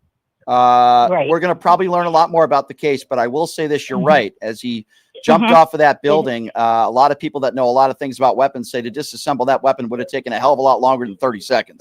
That's right. So That's right. there's a lot of questions that need to be answered. Hopefully we'll get those answers in the trial. That's all I can say about that. I have one other thing. Yes. I'm from Massachusetts, and I'm going to say, go Red Sox. All right. Boston Red Sox. I grew up a Boston Red Sox fan. In fact, I grew up a Boston sports fan. So the Green Monster is very memorable. I haven't been out there in a while, but thank you for the call, my dear. How about that Noma Garcia Para? I love that Boston accent, by the way. 702-221-7283. Let's go to Matthew. Matthew is next up on PTL. Hey, Matthew, what's going on? Good afternoon, Brian. How you doing, Hi, sir? good. What's on your mind today? Yes, sir. All I want to say is Pete Hegseth, the Secretary of so-called War, is organizing a meeting with the top generals. Correct. And it's a similar strategy that happened in 1935 when the Nazi troops started to form their new army and basically, dedicate their loyalty and their soul to Hitler. So what I'm thinking, and this is my own assessment here, is I believe that the time has come where they're going to try to use deadly force with the military against the American people. Well, here's what's troubling to me. And I'm not saying you're wrong. I don't know. What's troubling to me is that nobody seems to know what this meeting is about. Nothing has been leaked. Nobody has been told what this meeting is, which leads me to believe there is some sort of big secret. And I would imagine once this meeting happens, it's going to get leaked and we're going to find out from somebody what's going on. But at the same time, very troubling to me. I'm curious too as to what this meeting is going to be about tomorrow, but we'll find out. Yeah, Brian, I agree, man. This, I believe right here is the turning point of where we're going to head. I believe that this is a distraction, but also military force to prevent the election from happening, and for us to forget about the Epstein files and all of that. So this meeting is a very big deal, sir. Yeah, it is. And we'll have to wait and see what happens. And hopefully when we do find out about it, hopefully we will, please call back and give me your thoughts. Anything that Pete Hegseth is a part of, I'd be very concerned about. I'm surprised he's not holding this meeting on his Signal chat. 702-221-7283. Again, that number, if you want to be a part of the conversation, 702-221-SAVE. Let's go to Terry. Terry is next up on PTL. Hi, Terry. Hey, Brian. Good afternoon. Hi. Couple things. Mike Johnson, no, we're not weaponizing the DOJ. The left are not weaponizing the DOJ. Your people are weaponizing the DOJ. Well, of course that's the case. But Mike Johnson is going to once again lie to the American people. Of course, there's no evidence that Joe Biden weaponized. In fact, his own DOJ went after his son, Hunter Biden. Do you think that Pam Bondi would ever go after Don Jr. or Eric? I also call them Uday and Kusei. Do you think that Donald Trump's DOJ would go after any of Donald Trump's family members? and charge them with a crime? Of course that wouldn't be the case. So if there's anybody that's weaponizing the DOJ, it's not Joe Biden. It's a guy by the name of Donald J. Trump, also known as Cheeto Jesus. Yeah, I honestly don't know of any sitting former president that, weaponizing the DOJ, and I'm really, really kind of fed up with it. Making up all these, let's go make some allegations up and waste taxpayer money. The last thing is on James Comey. James Comey, you actually handed the election to Trump in 2016, and you're all concerned about his lying and everything else. However, you're sitting in the White House as a sexual, a sexual offender and defamer and 34-count felon, and the leader of the insurrection, a pathological liar, is occupying the White House. But yet, you're going after all these other people because you feel like they have all the transgressions. It's very, very disgusting, Brian. Very disgusting. It is disgusting. It's bad for America. It's bad for both parties. There's nothing that Donald Trump is doing that's helping anybody except for maybe the tech billionaires. That's just about it. And maybe the racists that live in this country and the bigots. Thank you for the call, my dear. Very dangerous times that we are living in right now. Very strange times, but we have to continue to call it out. We have no choice. 702-221-7283 is the number to call. Let's go to Paul. Paul is next up on PTL. Hey, Paul. Hey, Brian, how you doing today? Good. What's on your mind today? Well, I was just calling in. I know we touched on the subject a couple of times about education and stuff like that. And I actually own a business, a driving school, and I happen to pick up the kids from school sometimes. And for the past couple of years, I asked them, I says, hey, what do you learn new today in school? And I always get the same answer. They shrug their shoulders and they shake their head. And I said to myself, you didn't learn anything new in school today? Not one single thing? And for the past couple of years, I asked this question, and I still yet to have one student say, this is what I've learned new. This is what we did today that was new. And I think this is why one of the issues we're in the situation we are today is education is just lacking. I don't know what's going on. I don't know if parents at home aren't teaching their kids. Teachers are probably doing the best they can to teach their children, but I just feel like somewhere along the line we lost our American history and we lost the ability to critical thinking. We're living in times right now where most of the Republican Party say that teachers are indoctrinating students. So now teachers are afraid to speak out. We're living in times right now where there are a lot of weapons that are found in schools. We have these mass shootings that are taking place. We're living in a time where Republicans want to ban books, and they don't want teachers to actually teach history. They don't even think that kids should learn anything about slavery. I mean, the times that we are living in today, I mean, they want the 10 Commandments in classrooms. They want Trump Bibles in classrooms. That former superintendent, ordered a bunch of Trump Bibles. I mean, these are the times that we're living in today. Yeah. It's crazy. Yeah, instead of looking at our history, they're focusing on other things to distract us, so that way we don't know our history, and that's how we get in the situation that we're in today. The kids don't know the difference between when the amendments or the commandments. Like they're blending them in together. You ask them how many branches of government, they look at you and they scratch their head. There's 3 branches of government, and they have no idea, no clue. They scratch their head. If you, I don't know if you're aware, but a guy we've had on this show before, he's pretty popular on social media. He's called Gunny. Gunny Speaks Out. And what he does is he drives around in a motorcycle with an F Trump flag, which I think is great, by the way. And he asks Trump supporters, can you name the 3 branches of government? And none of them can. Ladies and gentlemen, that's why Trump said he loves the uneducated. He's talking about you, the person who can't name the 3 branches of government who voted for Donald J. Trump. He's talking about you. You helped him win the election. 702-221-7283 is the number to call. Let's go to Sophia. Sophia is next up on PTL. Hi, Sophia. Hi, Brian. Hey. I was just wondering if you heard about the, I need to watch my language, but the mess that happened at the golf Riders Cup or whatever tournament. It was no, fill me in. Help. I don't want to say. Yeah, watch your language though. What? Repeat what it was again. Tell me about. So it. There was a bunch of, I guess, American fans showed up, and they were causing all kinds of havoc to the opponents. And they even threw a beer can or a beer cup at one of the opponent's wives. Oh, that's horrible. I did not hear about Yeah. that. I'll have to look into that. But you know, Yes, please I look will. into it. I wish I Yeah. could be a little more. No, that's okay. But elaborate a little bit. you know what though? The times But, the times that we are living in today, it doesn't shock me. It doesn't shock me, Sophia. I'll look into that. I've been covering a lot of other stories over the weekend. But yeah, I'll have to. I didn't watch any golf over the weekend.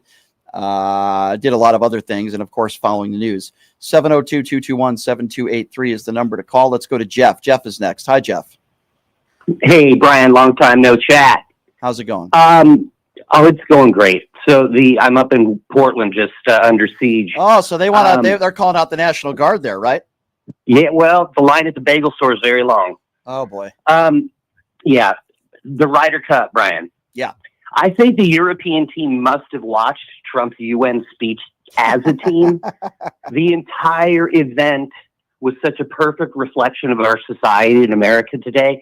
The crowd was a total embarrassment. And from their costumes to their just totally offensive and inappropriate yapping. And it was Rory McIlroy's wife who got a beer thrown. Oh, is that what I think? You know what? I think I Yes. did hear about that. That's despicable. And then when some clown yells, "Freedom!" when he's lining up to hit his shot, he steps away and spoke for all of us when he said, "Shut the F up."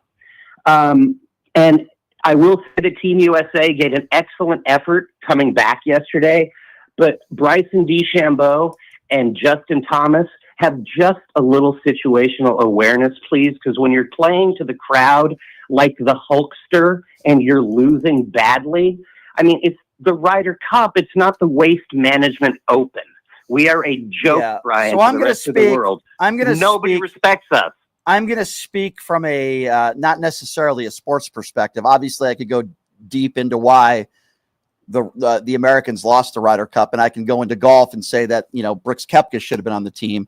I could say that a Patrick Reed should have been on the team, but not in a non-golf way, because some of these people might not know who these names are.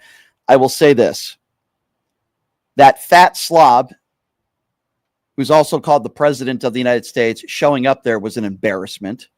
When we have all this stuff going on in the world and he decides to go watch some golf, and then you have Caroline Levitt saying the Ryder Cup wouldn't be happening if not for Donald J. Trump, when it's been happening for almost, over like 100 years.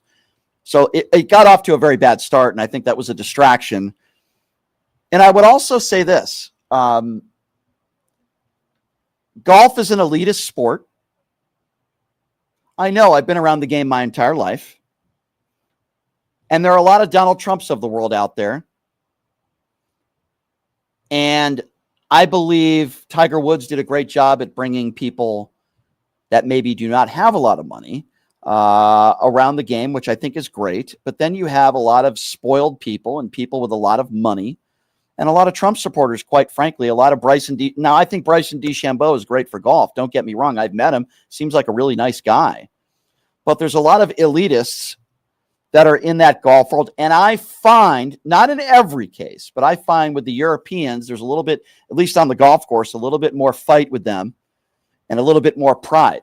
And yes, you are correct. Some of the fans, not all of them, but some of the fans out there were absolutely classless. The hecklers were despicable. I didn't see the video of that beer can hitting Rory McIlroy's wife, but I did hear about it. I didn't see it, but I can tell you that it's an embarrassment. I remember the Malice at the Palace in Detroit. I was watching that game live, and a lot of that responsibility obviously is on the players that day, but that was an embarrassment to the NBA. It was an embarrassment to the country, right? And I see what happened at the Ryder Cup, and it was an embarrassment. It's an embarrassment to the country, and it's an embarrassment to fans that were there. I don't know what's going on in this country. I just don't understand where we're going. Where you go to a football game, you go to an NFL football game, and if you're wearing an opposing jersey, you got to be afraid that you're going to get assaulted. Like, I don't understand the times that we are living in today. You can't even go to a football game and enjoy yourself. It never used to be like that. I mean, heck, when I was a kid, I went to LA and I wore a Celtics jersey. I had some comments, but they were lighthearted from Laker fans. I didn't feel for my safety. Now there are people that are going, whether it be the Ryder Cup, whether it be an NFL game, for the act. I mean, what has happened in this country? Is it the Trump effect? I don't know. But at a golf tournament, listen, I've always known that the Ryder Cup is filled with emotion, right? And I get that. There should be. You know, you're playing for your country. There's going to be people that are rooting against you, people that are rooting for you. But yeah, you're right. What took place over the weekend there is despicable. And I'm sorry, but I'm going to bring Donald Trump into this a little bit. He was there the other day. Is he bringing people together as a country? No. He's separating us. We see it at the Ryder Cup. We see it on the golf course. We see it at football games. We see it in church. We see it everywhere. Many people in this country, some of whom don't talk to family members because we are so divided politically. It's got to stop. I don't care whether it's a sporting event, at a church. It shouldn't matter. Am I wrong? You don't put any responsibility on Donald Trump. I'd love to hear why. I do. I put a lot of the responsibility on Donald Trump and why we're seeing political violence in this country, so much of it, so much violence in general, and so much hate. Well, guess what? When you've got Klan members and you say there are good people on both sides, maybe that's the guy who shouldn't be the leader of the free world.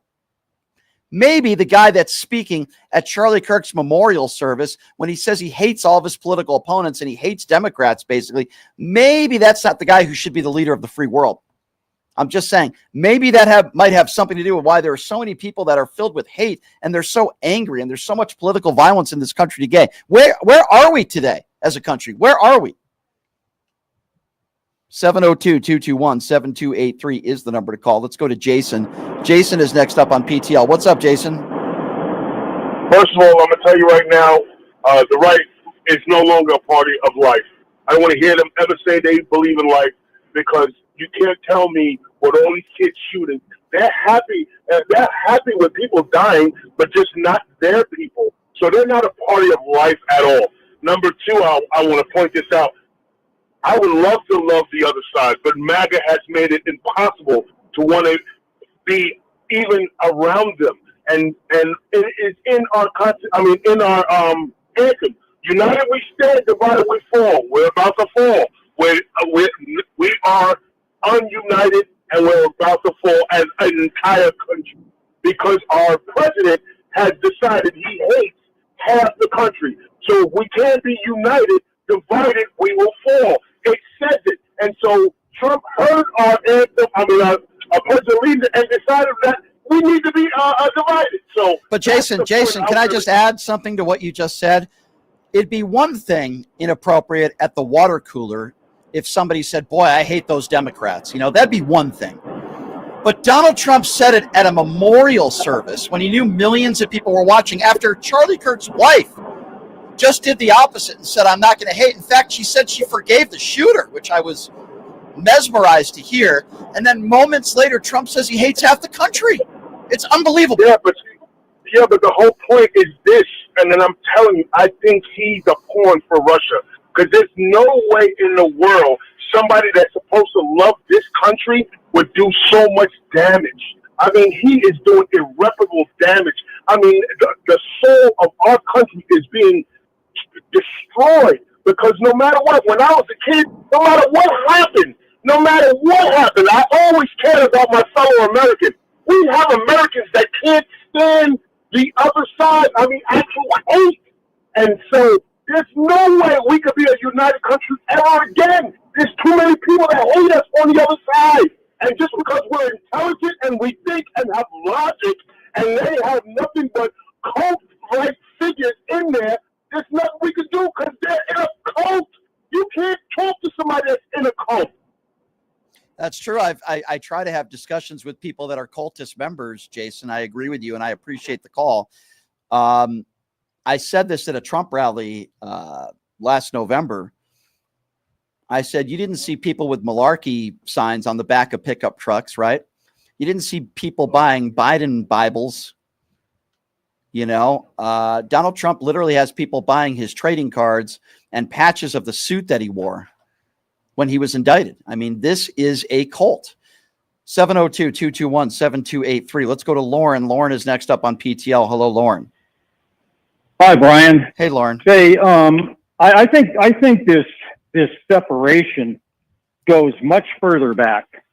I had a child that was getting an award with the then Vice President Al Gore back in Washington D.C. and I was there with my wife and my child, and at the end of it, they were taking us down to go get pictures with the vice president. And the thing that was really strange to me is, I mean, I've mentioned before, my wife's a Democrat and I'm a Republican. When I started to go down with my wife and my child to get pictures with the vice president, I was told I couldn't go. And I said, well, why is that? I said, does the vice president have a problem with the with the Republican? And the lady just turned back and said, F you. Where do you think that's Ford Theater? Where do you think Washington D.C.? Okay, I'm sorry that happened to you, Lauren. Where do you think that's coming from? From the top right now in this country, do you think more of that hate is coming from the left or the right? Well, I guess it depends on what side you're on. No, I don't think it does. I don't think it does. Well, that's your opinion, and my. Okay, well, let's go with that. Let's go with that. Let me ask you a question, Lauren. Can you name me one Democrat that was celebrating the shooting of Charlie Kirk? No. Thank you. How about the Paul Pelosi attack? Well, what does that have to do with? It has to do with Republicans and Democrats, and you're saying it happens on both sides, and you're not willing to admit that it happens more on the right. Then give me one Democrat that has praised political violence that's an elected official. One Democrat. I don't know everybody. You don't know one. Okay. I can name you Ted Cruz. I'm just saying. Hold on a second. Ted Cruz, Matt Gaetz, they were making jokes about the attack of Paul Pelosi. Plenty of Republicans that were defending the January 6ers, that defended the pardons of January 6ers, some of whom beat police officers with their own batons. Can you name me one pardon that Joe Biden gave somebody at a Black Lives Matter protest? I have no idea. Oh, the answer is zero. The answer is zero, Lauren. So Lauren, there's a reason why I'm bringing this up, okay? You're making the case that it happens on both sides and it happened to you on the left. I'm trying to give you fact-based stuff. When Mitch McConnell froze up, the first person who called Mitch McConnell to see how he was doing was Joe Biden. Donald Trump doesn't even know the name of the Democrat that was assassinated in Minnesota.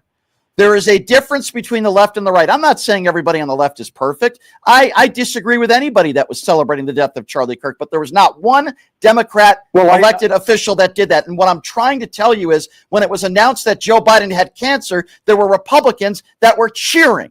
There were Republicans that were happy. It's not both sides, Lauren. It's happening a lot more on the right and left. When Donald Trump was shot, there was definitely plenty of people. Name me one Democrat. Name me one Democrat in office that thought it was a good thing. A politician. I can't give you a politician. Right, because there weren't any. But there weren't any. I can definitely tell you that people that are Democrats. There are going to be crazy people on both sides of the aisle, but I'm talking about elected officials. I'm talking about leadership, Lauren. I'm not talking about some guy with 200 followers on social media. I'm talking about the president of the United States, the leader of the free world that said that he hates half the country at a memorial for Charlie Kirk, Lauren. What do you call the thing that Biden did with the two military guys and the red background? And say, go ahead and attack us. We got planes. What are you talking about? Do you remember that? What are you talking about? Joe Biden was on television, on a national television. You're comparing Joe Biden to Donald Trump when it comes to empathy and division? Are you really doing that? What I'm talking about, I'm giving you an example.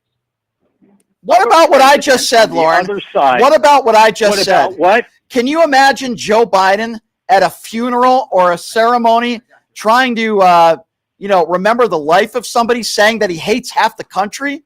That's what Donald Trump did. Nothing to do with what we're talking about. It has everything to do with. It has everything. You're giving me an example of some Democrat or vice president allegedly that didn't want to take a picture with you, claiming because you're a Republican. Now, I don't know whether that happened or not, Lauren, but I'm trying to talk about relevancy of about what's going on in this country right now. Lauren, Donald Trump, the president of the United States right now, basically said he hates half the country. Why wouldn't you have a problem with that? Why won't the same thing that Joe Biden No, did he didn't. That's not true. with the example that I gave Not you. true. It's not the same Why thing. would he use a red background, Brian? So you're comparing. Okay, so hold on. Let's go with this for a moment. Lauren, I mean, what is? hold what- on a what is- second. what is Lauren, supposed hold on to a be the second. color? Lauren, hang on a second. Okay, let me respond to what you're just saying because I am mesmerized. I am blown away. I just mentioned the president of the United States saying basically he hates half the country at a memorial service when the political tension couldn't be higher.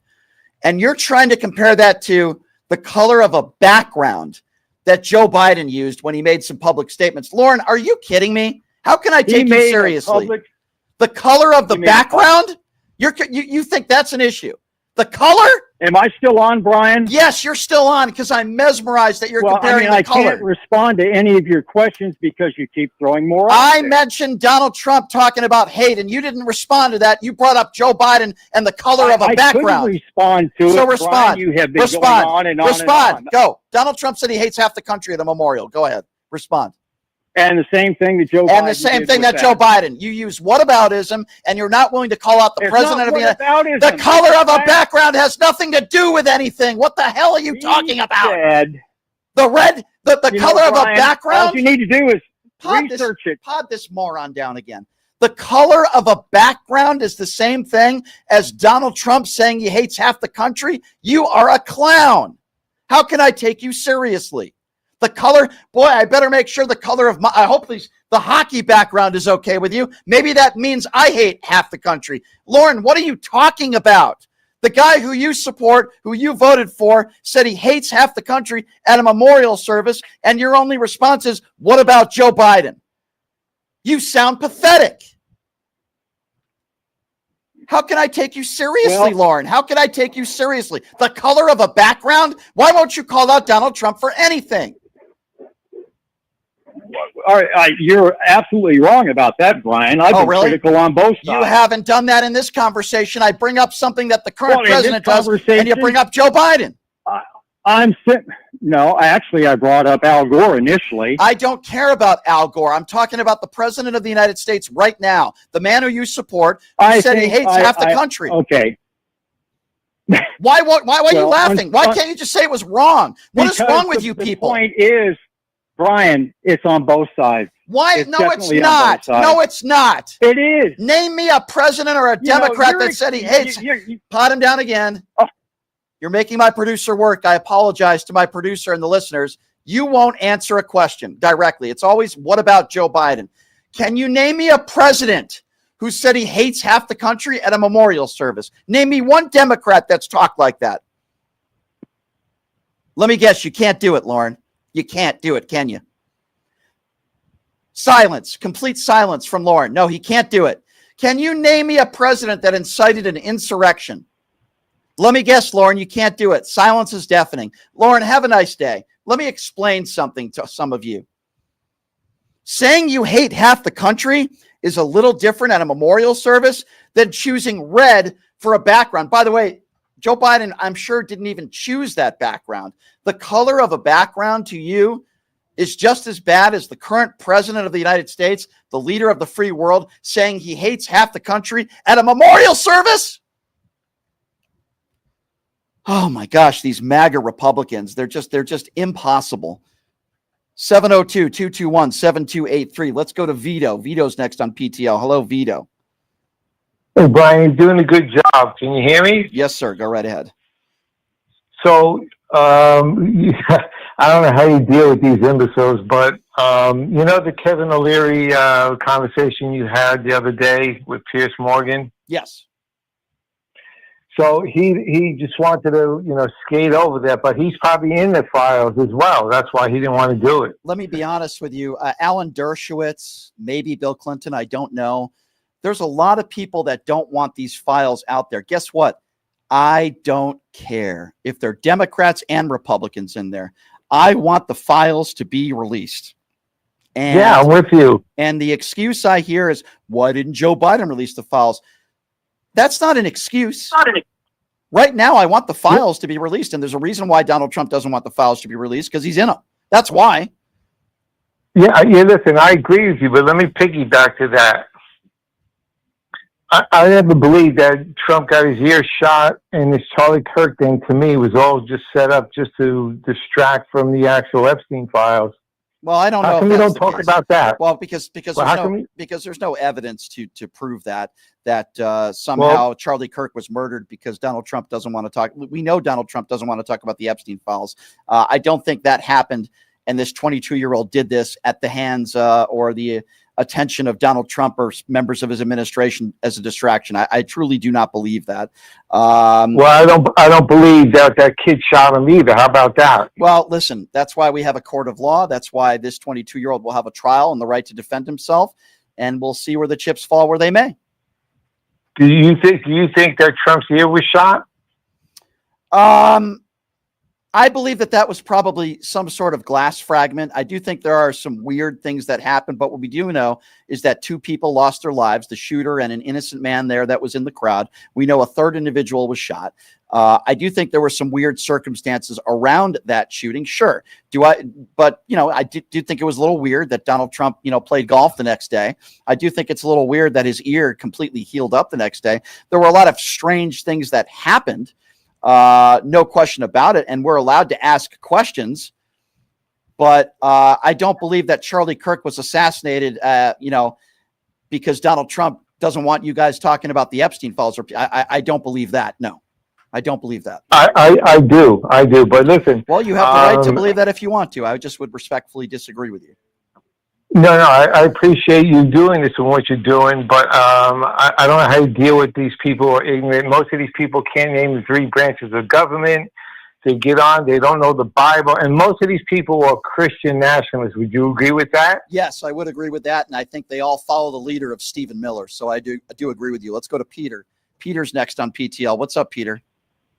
Hey, Brian, real quick. I know it's coming to an end, but I wanted a quick question. Do you personally know anybody or have a relationship with anybody that compares to someone like Lauren, the guy that you were just talking to? No.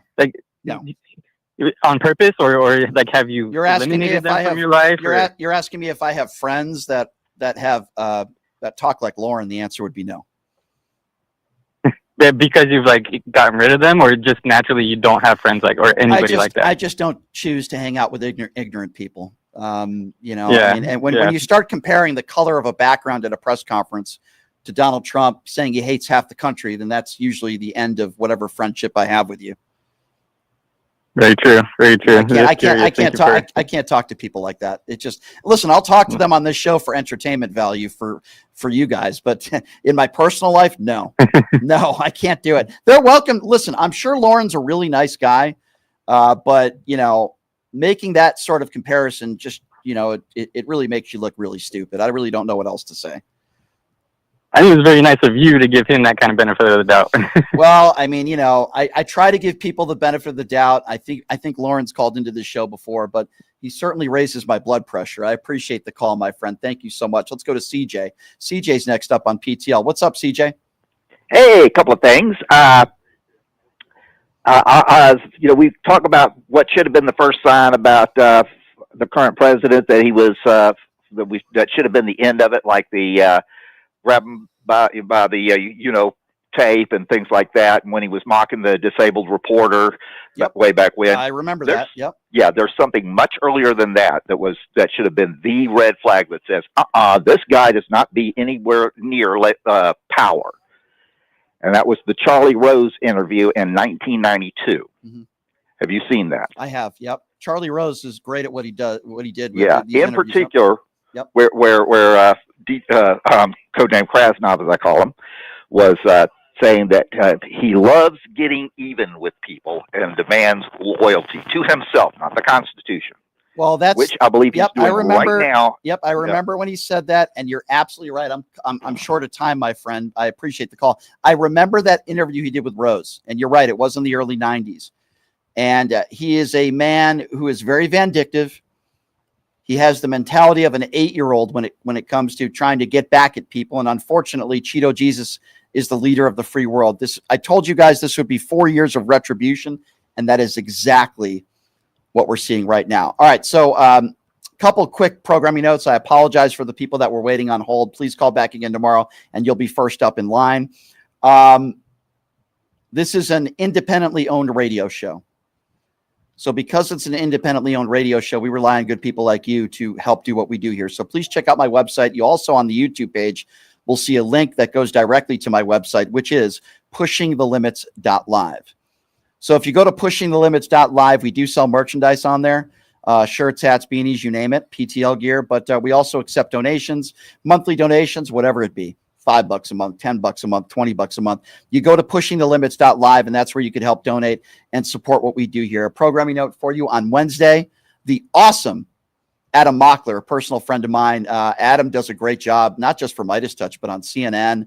He's been on Cuomo's show. So Adam Mockler is going to be joining us on Wednesday. Very intelligent, bright young man. The Mooch, Anthony Scaramucci, is going to be joining us on Thursday. Of course, we got Leonard Cardinale, who's going to be joining us in studio again tomorrow. And everybody have a good time out there. Stay safe. Thank you to everybody in the YouTube Super Chat, everybody on TikTok, everybody watching live on the Really American Network. We will see you tomorrow. Same time, same place. Have a great day, everybody. Hey, everybody. Are you struggling to find a pizza place that reminds you of Brooklyn? That